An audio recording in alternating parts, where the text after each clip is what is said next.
Good Morning Business, le grand entretien. Et à 8h16 aujourd'hui, notre grand entretien, c'est Jean-Claude Trichet, ancien président de la Banque Centrale Européenne. Bonjour, merci d'être avec nous. On a eu hier une Fed dans le brouillard. Jérôme Powell ne s'est pas engagé pour la suite, il a même dit « je ne sais pas ». On l'écoute. Cette nouvelle hausse de taux peut avoir un effet modeste sur l'économie. Il est également possible que cela contribue à considérablement réduire les conditions de crédit au fil du temps. Nous ne savons tout simplement pas.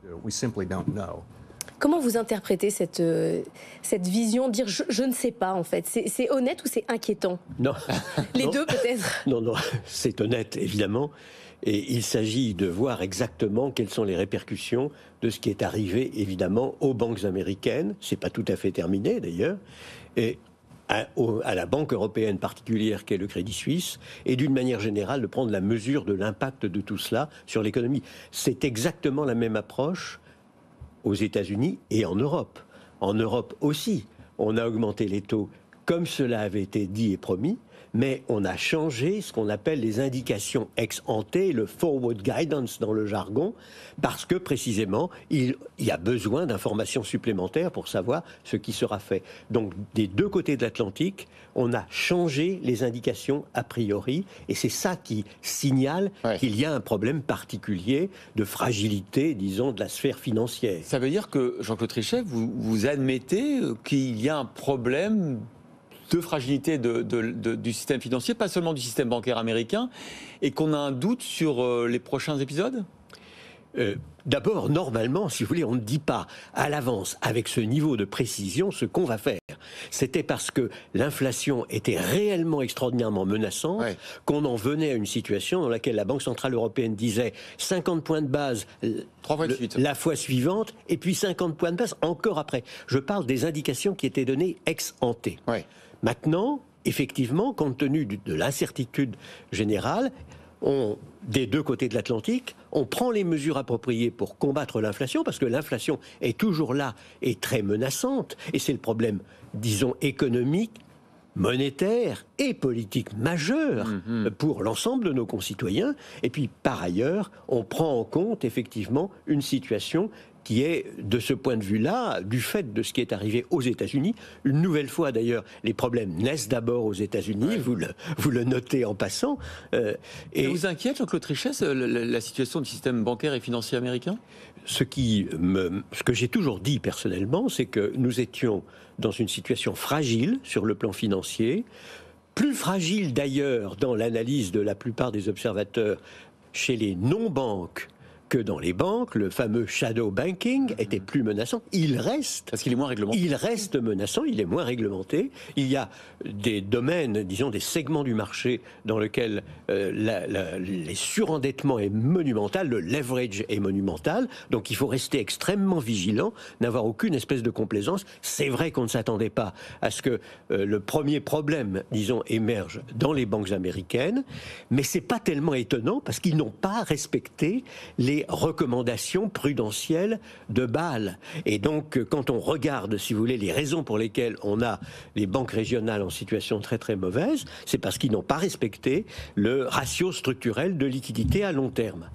C'est respecté par les grandes banques, pas par les banques moyennes, parce qu'ils ont considérablement allégé, disons, leur propre régulation sous l'administration Trump. C'est relativement récent. C'était un choix politique. Où est-ce qu'il faut regarder aujourd'hui pour voir venir un stress? On a été hier ou avant-hier avec Philippe Brassac qui nous disait il n'y a pas de problème, il n'y a plus de mécanisme de titrisation, donc il n'y a pas de contagion possible. Mais on voit aujourd'hui qu'un risque peut venir de n'importe où, en fait, de là où on ne le voit pas venir. L'analyse de la crise de 2008 sur aujourd'hui ne nous apporte rien, en fait. Si, quand même, si vous voulez.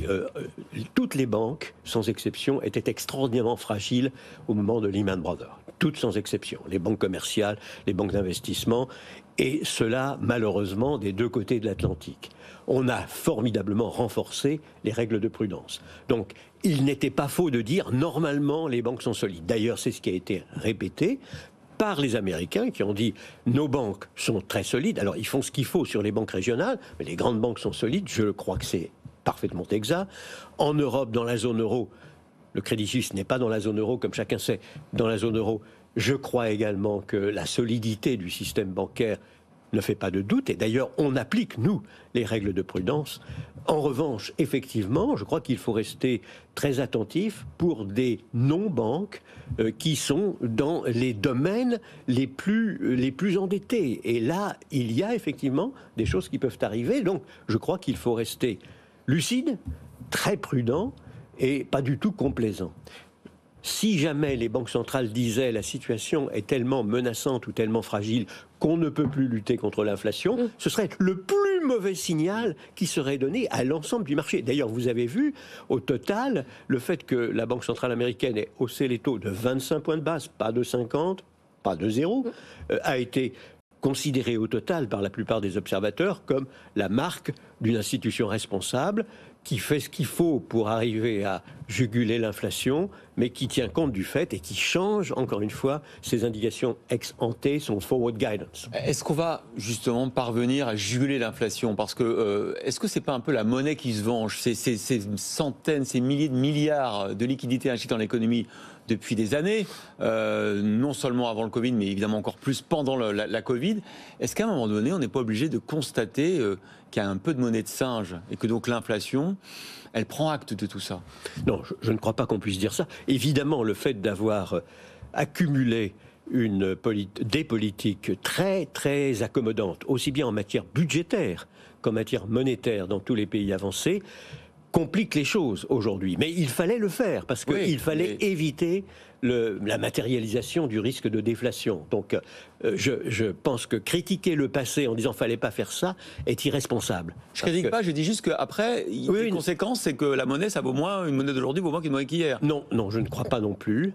Je crois qu'au contraire, si vous voulez, les banques centrales, qui sont celles qui émettent la monnaie, réaffirmant de manière très solennelle que pour elles, la bonne stabilité des prix, c'est autour de 2%, ce qui est le cas, je le répète si vous voulez, parce que c'est très important, aux États-Unis, en Angleterre, au Japon, et chez nous qui avons donné le premier signal d'ailleurs. On a la même définition de la stabilité des prix dans toutes les grandes banques centrales des pays avancés. Les 4 grandes banques centrales qui émettent les monnaies des pays avancés qui sont dans le panier des droits de tirage spéciaux. C'est pas un chiffre en l'air, c'est un chiffre gravé dans le marbre. C'est pas un chiffre en l'air. Quand on regarde ce qu'a fait la Banque centrale européenne depuis sa création, elle a respecté, si vous voulez, on est autour de 2% en moyenne chaque année. Les Américains ont décidé que c'était la bonne stabilité des prix, les Japonais aussi, en 2012 et 2013. C'est très important de le réaffirmer. Jay Powell l'a réaffirmé 4 fois dans son speech, dans sa conférence de presse. Donc je crois que effectivement, les observateurs, les économistes, les participants du marché, d'ailleurs, à terme, montrent qu'ils ont confiance quand on regarde les anticipations. Mais du coup, pour vous, on va continuer d'augmenter les taux. Jean-Paul a été très clair, on ne baissera pas les taux d'ici la fin de l'année, ça c'est exclu. Il n'y a plus de calendrier, mais pour vous, si on garde toujours cet objectif d'inflation, on doit continuer peut-être une hausse des taux modérée. Je reprends, si vous voulez, ce qu'il a dit lui-même. Il a dit lui-même, il utilise le conditionnel. On peut avoir à prendre des décisions supplémentaires. D'ailleurs, c'est visible, puisque lorsqu'on demande aux membres de l'Open Market Committee ce qu'ils pensent, ils disent, en moyenne, il y en a qui sont beaucoup plus agressifs, disons, et d'autres beaucoup plus modérés, mais au total, on est à 5,1%. Or, ils sont maintenant à un niveau qui est encore inférieur à 5,1%, 4,15 à 5. Donc, effectivement, il signale qu'il peut y avoir des hausses de taux d'intérêt à venir. Il ne s'engage pas, et certainement pas pour la prochaine réunion. Donc vous nous dites, Jean-Claude Trichet, ce matin, que la lutte contre l'inflation, c'est quand même l'objectif premier, quoi qu'il en coûte, même si ça risque de fragiliser le système financier et bancaire mondial, même si ça tue la croissance. Écoutez, allez demander aux Français et à l'ensemble des Européens, à tous nos concitoyens, s'ils trouvent que 8,5% d'inflation, c'est parfait. Et s'ils trouvent que 5,6% ou 5,5% d'inflation sous-jacente, c'est parfait. Vous savez bien que c'est un problème absolument majeur. Ce qui compte, c'est que les banques centrales soient assez crédibles. Elles ne disent pas ce qu'elles vont faire, mais elles disent simplement, voilà notre objectif. C'est un peu comme un navire, si vous voulez, qui dit, voilà l'endroit où je vais arriver. Pour le reste, laissez-moi manœuvrer, il y a des vents, il y a de la tempête, il y a, je sais pas quoi, la mer est démontée ou pas. on va prendre les décisions appropriées. C'est exactement ce qu'elles nous disent. Et elles ont, je crois, la crédibilité pour le dire. En tout cas, certainement, la Banque Centrale Européenne, de manière incontestable, parce qu'elle peut prouver que sur un quart de siècle, ce qu'elle a donné, c'est la stabilité des prix en moyenne.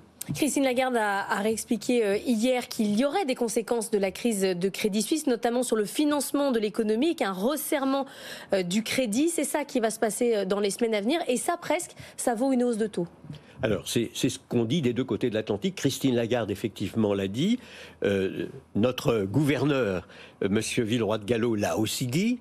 Et de l'autre côté de l'Atlantique, on dit la même chose. Le Jay Powell, c'est tout récent, c'est hier, a dit oui, on peut dire que ce qui est en train de se passer pourra correspondre à un certain resserrement du crédit, et donc peut-être un peu l'équivalent d'une hausse de taux. Ouais, refroidir l'économie. Mais il a dit, je ne sais pas exactement ce qu'il en sera, et encore une fois, il ne prend pas de nouvel engagement ex ante. Je crois que la période pendant laquelle, des deux côtés de l'Atlantique, parce que le problème de l'inflation était vraiment tragique, on dit, on va faire ceci le mois prochain, et puis encore ceci le mois d'après, ça c'est révolu, me semble-t-il. On est maintenant dépendant des données, data dependent.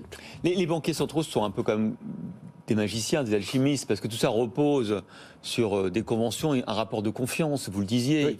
Oui. C'est pour ça que souvent, quand un banquier central parle, on n'est pas sûr d'avoir toujours compris, parce qu'en fait, il doit rester un peu mystérieux sur la recette. Non. Le mystère était la norme du temps d'Alan Greenspan, qui disait, si vous pensez avoir compris ce que j'ai dit, c'est probablement que j'ai fait une erreur quelque part. Donc le mystère faisait partie de la panoplie. C'est plus du tout le cas.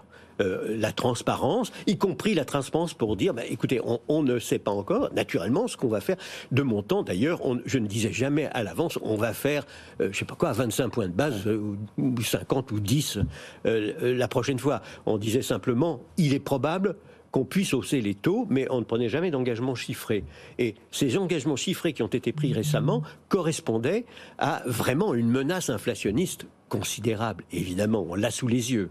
Et encore une fois, c'est un problème majeur pour tous nos concitoyens. Donc, il faut que les banques centrales soient crédibles, soient crues, en quelque sorte, par nos concitoyens, par les participants du marché, par l'ensemble des observateurs. Une question sur un débat qui est apparu en France depuis hier sur le rachat d'actions. Emmanuel Macron a parlé hier des rachats d'actions. Il a parlé du cynisme des entreprises qui le pratiquent. En gros, il explique que ça ne sert à rien, qu'il va falloir redistribuer de la valeur aux salariés quand on le fait. Les rachats d'actions, pour vous, c'est normal dans l'économie ou c'est quelque chose de stérile ? Écoutez, très franchement, malheureusement, c'est une norme mondiale. Et comme nous sommes en compétition avec l'ensemble des autres économies du monde, si nos entreprises, à nous, voient, quoi qu'elles fassent, leur capitalisation diminuer, elles deviennent des cibles. Et donc, pour le coup, on est racheté par l'étranger.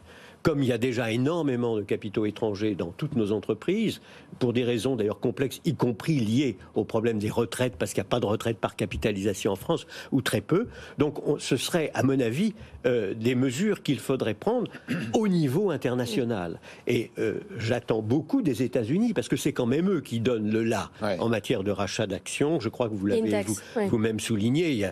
C'est une norme qui est devenue une sorte de norme. C'est vrai que c'est aberrant. Les profits colossaux qui s'accumulent parfois ici ou là devraient être réinvestis. Je ne dis pas nécessairement distribués, mais réinvestis pour que l'économie soit encore plus dynamique, bien entendu. Donc au total, problème mondial, malheureux problème mondial, parce que je crois effectivement que ce n'est pas du tout optimal, personnellement.